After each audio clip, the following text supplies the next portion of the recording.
Elvia Rozalini, SPD MPD, dosen tetap Program Studi Pendidikan Jasmani, Fakultas Keguruan dan Ilmu Pendidikan, Universitas Bina Bangsa, Kiat Sampena.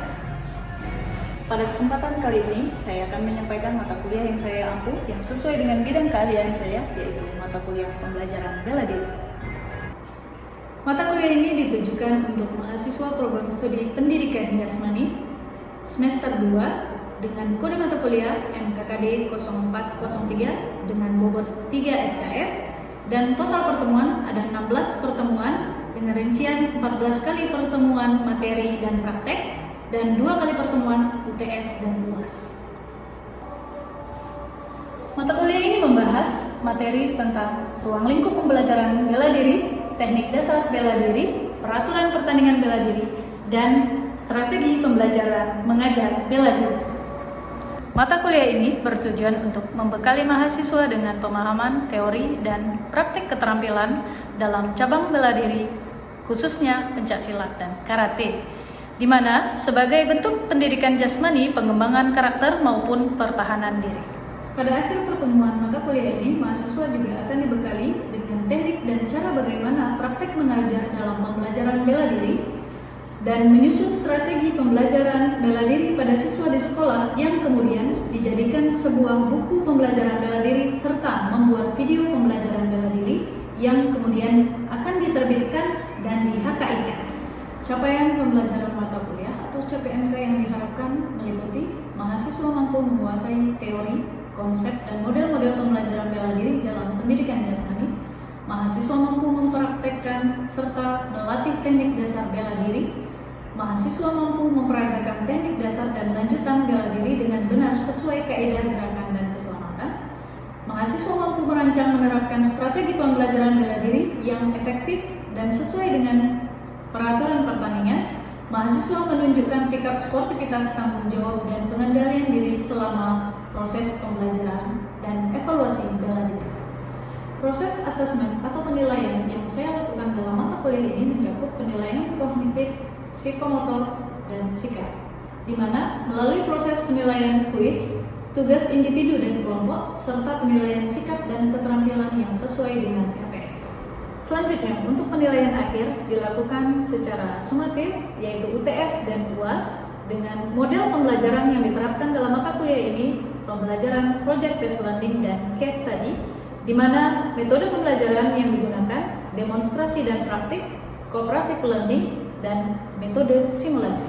Referensi yang saya gunakan dalam pembelajaran bela diri ini menggunakan buku referensi terkait pembelajaran bela diri dan artikel jurnal yang bereputasi serta video referensi terkait bela diri agar mahasiswa mampu mengikuti perkembangan ilmu pengetahuan dan teknologi masa kini. Berikut adalah video proses pembelajaran mata kuliah pembelajaran bela diri dengan materi pertemuan ketiga, yakni peraturan pertandingan pencaksilat serta teknik-teknik dasar pembelajaran bela diri. Mari kita simak. Assalamualaikum warahmatullahi wabarakatuh. Waalaikumsalam warahmatullahi wabarakatuh. Oke, hari ini kita masuk materi pembelajaran bela diri, materi teknik dasar ya. Jadi sebelum kita mulai, kira-kira udah pada hadir semua? Hari ini ada yang nggak hadir? Hadir semua ya? Ya, alhamdulillah, berarti dalam keadaan sehat walafiat semua, alhamdulillah. Sebelum kita lanjut ke materi teknik dasar pencaksilat, tentunya pada pertemuan sebelumnya kita udah membahas materi tentang ruang lingkup pembelajaran bela diri. Ada yang tahu bela diri adalah? Definisi dari bela diri. Ayo, Bila. Coba, apa itu bela diri? Yang lain, cocok ya. Bela diri baik itu laki-laki maupun perempuan. Tentunya dalam pembelajaran juga ada materi pembelajaran bela diri. Kalau di sekolah, pembelajaran bela diri itu tentunya pembelajaran bela diri pencaksilat dan karate. Nah, ini jenis-jenis teknik dasar. Duduk, siapa yang kira-kira bisa mempraktekkan teknik? Coba, Sabila. Bisa Sabila praktekkan? Depan, gini, posisi. Pasang. Udah. Ya, circle depan. Nah, posisinya menjatuhkan badan, tujuannya untuk menjatuhkan lawan. Bangun. Ada teknik circle belakang. Coba. Oke, terima kasih. Kasih tepuk tangan. Anda pasti bertanya-tanya, Bu, saya ada nonton silat pada saat di dekat rumah saya ada event silat kemarin. Saya melihat kenapa mereka seperti menari-nari. Nah, ini jawabannya, ya. Pola langkah itu merupakan kaidah, ya, kaidah yang ditampilkan untuk menyampaikan pesan-pesan moral di dalam sebuah gerakan pencak silat. Itu disebut dengan pola langkah. Nanti kita praktekkan ya minggu depan di lapangan kita akan mempraktekkan teknik pola langkah. Kemudian ini merujuk kepada peraturan pertandingan pencak silat. Ini peraturan IPSI tahun 2025 ya sekarang ya. Ya Bu. Di peraturan pertandingan tahun 2025 ya, peraturan yang sudah direvisi dalam pertandingan pencak silat, ada teknik-teknik yang boleh digunakan dan merupakan poin dalam pertandingan. Ini perlu Anda ketahui karena apa? Sebagai calon guru, Anda nantinya kembali lagi ke belakang, tadi saya sudah sampaikan bahwa ada event setiap tahunnya untuk siswa-siswa di sekolah. Anda calon guru akan menjadi pendampingnya. Bagi Anda calon guru olahraga ya. Nah, maka bekal ini yang perlu Anda bawa ke sekolah. Anda sudah memahami tekniknya, begini nak cara menendangnya, begini nak cara memukulnya, ya kan? Sekarang Anda akan mencari tahu kalau dia dibawa ke DSN nanti dia dipertandingkan kategori tanding. Di dalam pencaksilat itu ada dua kategori. Kategori apa? Tanding dan jurus namanya. Kalau tanding itu dua pesilat yang ditampilkan dalam satu matras dari kubu yang berbeda. Kalau jurus ada 3 jenis. Apa aja? Seni tunggal, jurus seni ganda, dan jurus seni bergu. Nah, merujuk ke peraturan, ya, kembali lagi ke topik pembahasan kita. Teknik dasar ini mencakup ke semua jenis kategori pertandingan, termasuk kategori sparring dan juga jurus. Ya, di dalam teknik sparring ini, poin pukulan memiliki poin berapa? 1 poinnya. Ya, pukulan yang dengan syarat bertenaga, tidak terhalang oleh apapun, dan juga bentukannya mantap, maka poinnya 1. Kemudian ada teknik serangan, yaitu dengan teknik tendangan poinnya ada berapa? 2. Perlu Anda ketahui. Jangan nanti waktu bapak guru ini, ibu guru olahraga ini bawa siswanya ikut event, tapi nggak tahu kok tiba-tiba anaknya kalah, gitu ya. Terus nggak tahu juga kenapa bisa orang lain menang, kenapa bisa anaknya menang aja nggak tahu apalagi kalah, ya. Nah, ini bekal untuk Anda nantinya di teknik serangan itu ada tendangan lurus, tendangan sabi, tendangan T, tendangan apapun bentuknya, poinnya tetap 2. Nah, ya, teknik yang poinnya 3 apa aja? Teknik jatuhan. Kalau merujuk ke peraturan pertandingan pencaksilat IPSI tahun 2025, poin dalam pertandingan hanya ada 3. Poin 1 pukulan, poin 2 tendangan, poin 3 jatuhan. Jatuhan dengan segala cara kecuali, ya, terkecuali jatuhan yang dilarang termasuk pelanggaran berat dan pelanggaran sedang, maka akan diberikan teguran poin 1, teguran dan peringatan. Nanti kita jurus seni itu. Tadi kan di kategori pertandingan itu ada kategori tanding dan jurus. Nah, kita bahas ke jurus tunggal. Jurus tunggal itu adalah peragaan satu orang pesilat yang menampilkan peragaan jurus-jurus baku seni tunggal dengan total gerakan 100 gerakan. Ya, total jumlah gerakannya ada 100 gerakan. Ada 3 bagian jurus, yaitu jurus tangan kosong, golok, dan toya. Di tangan kosong ada berapa bagian jurus? Ada 7 jurus. Kemudian di golok ada 3 jurus. Kemudian di toya ada 4. Total jumlah jurus tangan kosong dan senjata adalah 12 berapa? 14 jurus. Berapa gerakan? 100. Ya, 100 gerakan terdiri dari 14 jurus, yaitu tangan kosong dan senjata. Merujuk ke peraturan pertandingan IPSI tahun 2025, ya, di situ dinyatakan proses pertandingannya tergantung babak klasifikasi babaknya. Sistem pertandingannya terdiri dari babak penyisihan, babak perempat final atau penyisihan kedua ya. Kemudian ada babak semifinal dan babak final. Peraturan pertandingan pencak silat ini di kategori seni ada babak penyisihan tadi ya. Babak penyisihan yang ditampilkan adalah tangan kosong. Kalian sudah kebayang belum tangan kosong ini maksudnya apa? Menampilkan jurus gerakan tanpa menggunakan alat. Peragaan gerakan yang sudah dibakukan, sudah ditentukan menurut peraturan pertandingan. Jadi penampilan nanti seandainya mahasiswa ini sudah terjun ke sekolah, nanti membawa siswa yang mengikuti Olimpiade Olahraga Siswa Nasional, namanya O2SN, ya, kategori pencaksilat ini yang Anda ajarkan teknik dasar, kemudian Anda mengajarkan jurus baku seni tunggal ini, kemudian ditampilkan. Ya, tidak boleh jurus perguruan. Saya ada nyebut singgung-singgung perguruan. Ya, masing-masing perguruan mempunyai jurus masing-masing.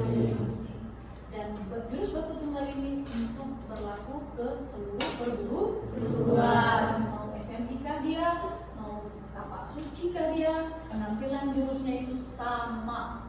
Seni tunggal itu dilakukan seperti ini ya, seolah-olah ada lawan di depannya.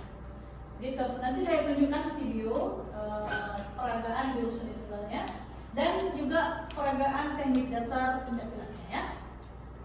Kemudian ada babak perempat final atau babak penyisihan kedua. Sistemnya berbeda lagi. Yang ditampilkan bukan jurus tangan kosong, ya, tapi sudah masuk ke kategori senjata. Senjata apa aja tadi? Golok dan toya. Ya, senjata itu ada golok dan toya. Ditampilkan. Ada berapa jurus berarti? Golok dan toya? Goloknya berapa tadi? 3. Toyanya ada 4. Berarti itu 7. Total gerakan ke-7 ini ada 50 gerakan.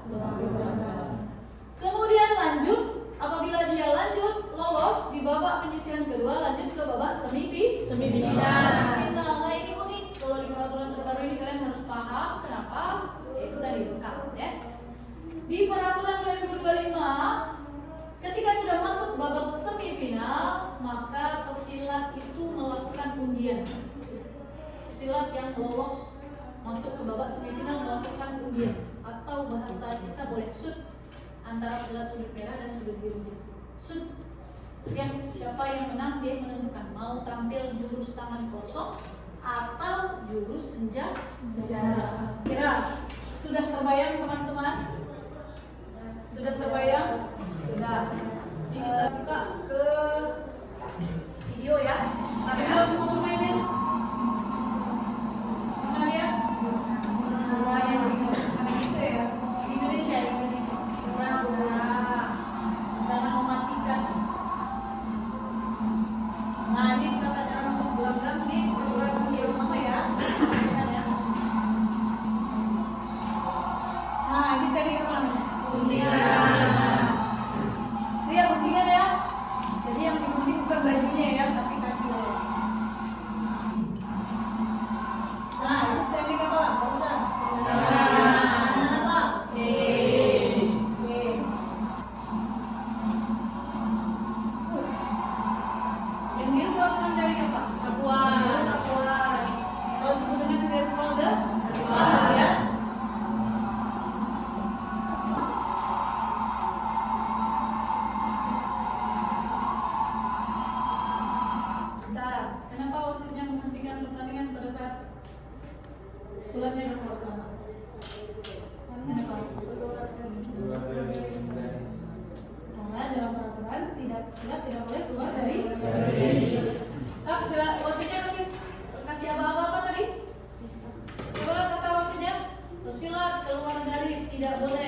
Ya, sudah jelas ya? Sudah. Oke.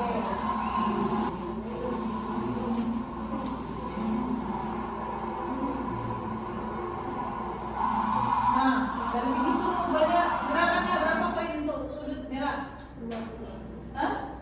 Berapa? 6. Yakin? Kita ulang ya. Tuh. 4. Untuk biru ada poinnya? Ada, ya. Itu cara penilaiannya ya. Karena syarat tendangan yang poin, saya sebut ini ada jatuhan ya.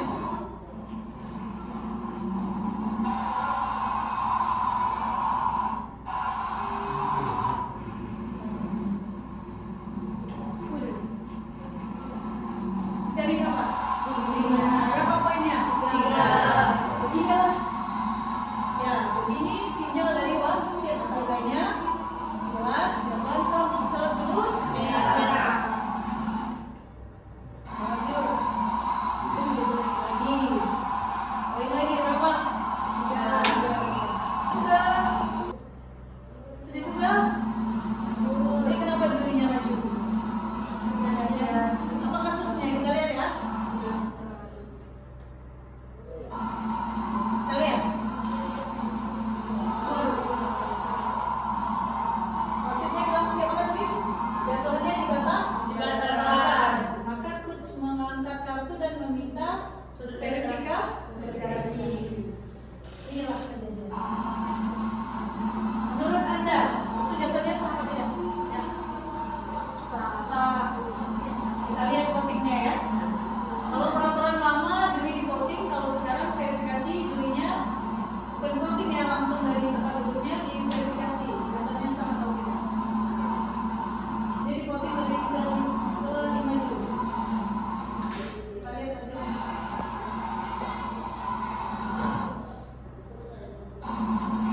Jatuhnya tetap tidak sah.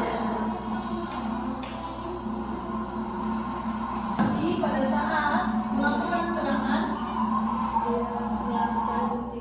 karena pesilat sudut biru ini melakukan teknik serangan.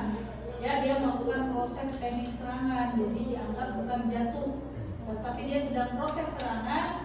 Yang si WW ini, pesilat sudut merah ini, ya sudah melakukan teknik tendangan. Keadaannya cross, beradu bersama, jadi maka yang diambil tidak sah. Nah, itu dianggap proses, ya. Seni itu.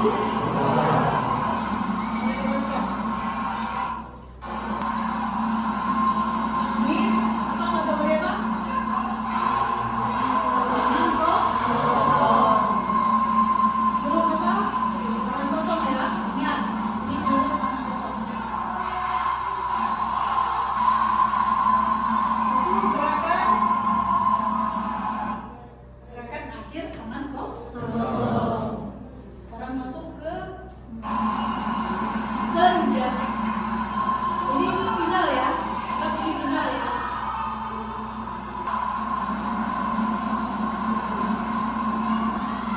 Saya kira apa? Apa namanya? Oh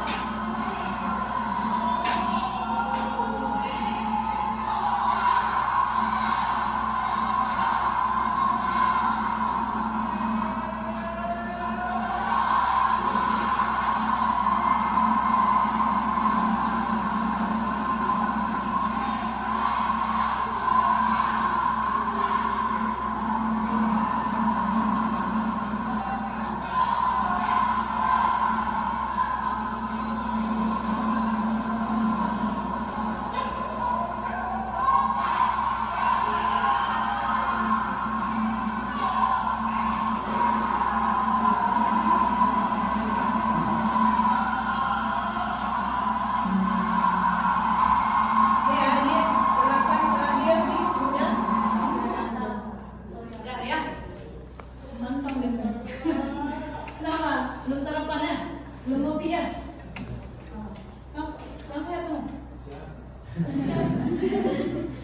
Ya. Ya, jadi itu tadi barusan penampilan dari teknik dasar serata apa? Taruh dan sembunyi. Kalau sudah dasarnya berapa? Bisa dikatakan kategori seni. Kategori seni inilah yang sering dipertandingkan di level tingkat sekolah, baik tingkat SD, SMP, SMA, dan SMK.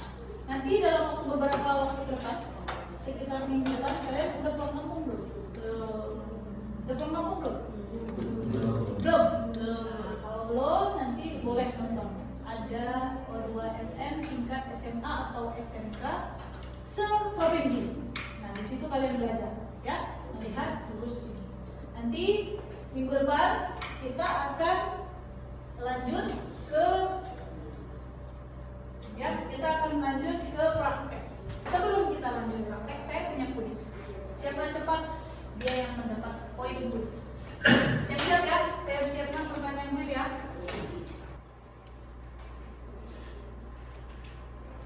Di dalam pencak silat, sebutkan teknik dasar pencak silat. 1, 2, 3. Siapa aja boleh. Teknik dasar pencak silat, sebutkan ada berapa dan apa aja namanya. Angkat tangan. Siapa? Ayo. Teknik dasar pencak silat ada berapa? Siap. Coba siapa namanya? Dewi. Ada berapa teknik dasar pencak silat? Sekitar 8. Hah? Sekitar atau gimana? Ada beberapa seperti kuda-kuda, sikap pasang, bola langkah, pukulan, tendangan, tangisan, guntingan, dan sikap berbalik. Ya, atau sir. Ya. Yang lain. Pertanyaan nomor 2. Sebutkan atau deskripsikan teknik tendangan sabit. Deskripsikan bentuknya dan sasarannya di mana. Silakan, siapa yang bisa? Teknik tendangan sabit. Sebelum praktek deskripsikan dulu nih. Kalian udah saya kasih nampak tadi teknik-teknik tendangan di dalam pencak ada tendangan lurus, sabit, T. Nah, tendangan sabit ini gimana cara melakukannya? Siapa yang bisa? Oke, gimana nih? Tendangan teknik sabit adalah tendangan dengan gerakan kaki menyamping dan melengkung seperti bentuk sabit. Itu ringkasan tekniknya ada kaki diayun ke samping dengan gerakan setengah lingkaran. Terus ada bagian kaki yang mengenai sasaran adalah ujung kaki atau kulit. Dan terakhir itu tendangan dimulai dari arah dalam atau luar tergantung posisi lawan. Ya. Oke, sasarannya di mana tendangan sabit? Di bodi pinggang. Di seluruh area yang dinyatakan poin. Di mana area yang dinyatakan poin? Siapa yang bisa? Oke, area. Siapa? Yang dinyatakan poin. Area yang dinyatakan poin sah yang mana saja? Ya, silakan. Bagian dada. Bagian dada.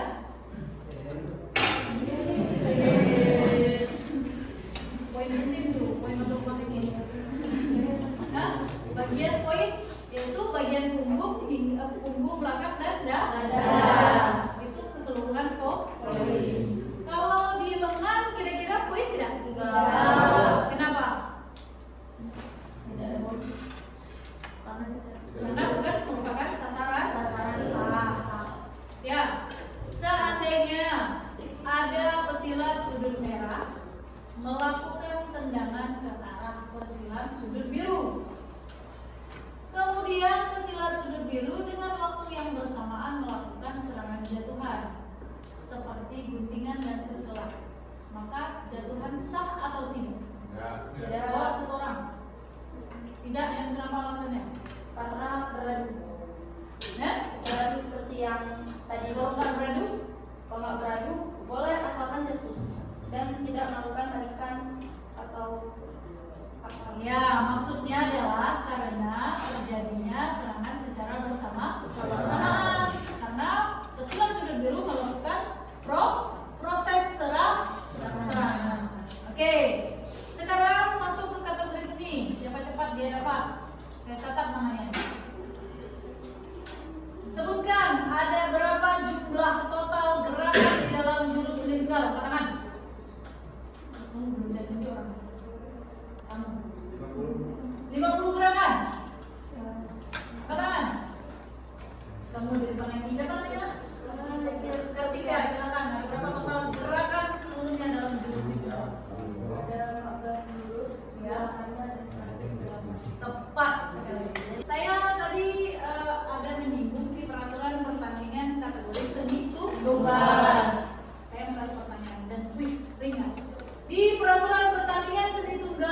ada babak penyisiran, perempat final, semifinal, dan final.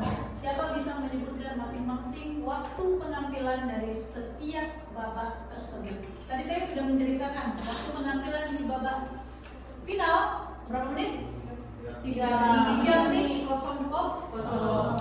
Waktu babak masing-masing, siapa yang bisa menyebutkan berapa waktu penampilan dari masing-masing babak tersebut? Angkat tangan. Ya, 1 menit 20 detik. Kira-kira ada pertanyaan setelah ini? Ada pertanyaan lagi? Tidak ya. Saya rasa sudah cukup materi kita pertemuannya hari ini. Dan alhamdulillah pertemuan hari ini sudah saya sampaikan intinya tentang teknik dasar Pancasila dan peraturan pertandingan bela diri Pancasila. Oke, minggu depan kita masih masuk kelas dengan materi selanjutnya yaitu teknik bela diri karate. Ya, minggu selanjutnya baru kita lakukan praktek. Sebelum praktek saya akan memberikan Anda tugas individu. Ingat, tugas individu yang dilakukan satu orang satu. Tugas Anda yang pertama menonton video teknik pertandingan. Kemudian Anda mempraktekkan teknik dasar yang ada di dalam video tersebut pada saat praktek di pertemuan selanjutnya. Tugas itu dilaksanakan secara mandiri. Anda menganalisis sebuah video, kemudian mempraktekkan teknik yang ada di dalamnya pada saat pertemuan selanjutnya.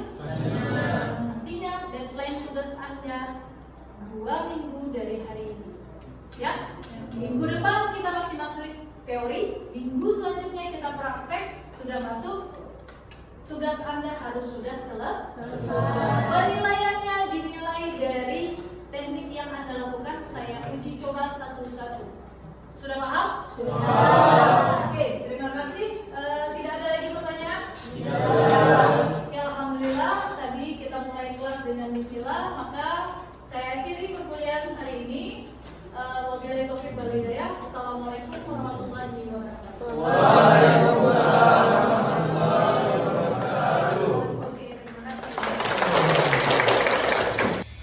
Video proses pembelajaran mata kuliah pembelajaran bela diri pada program studi pendidikan jasmani Fakultas Keguruan dan Ilmu Pendidikan Universitas Bina Bangsa Giat Sempena. Video ini dibuat sebagai salah satu syarat penyusunan dokumen pernyataan diri dosen dalam unjuk kerja Tridharma Perguruan Tinggi atau PDD UKTPT. Semoga dengan adanya video ini bisa menjadi pertimbangan yang baik dalam proses penilaian sertifikasi dosen gelombang 1 tahun 2025. Akhir kata saya ucapkan terima kasih. Assalamualaikum warahmatullahi wabarakatuh.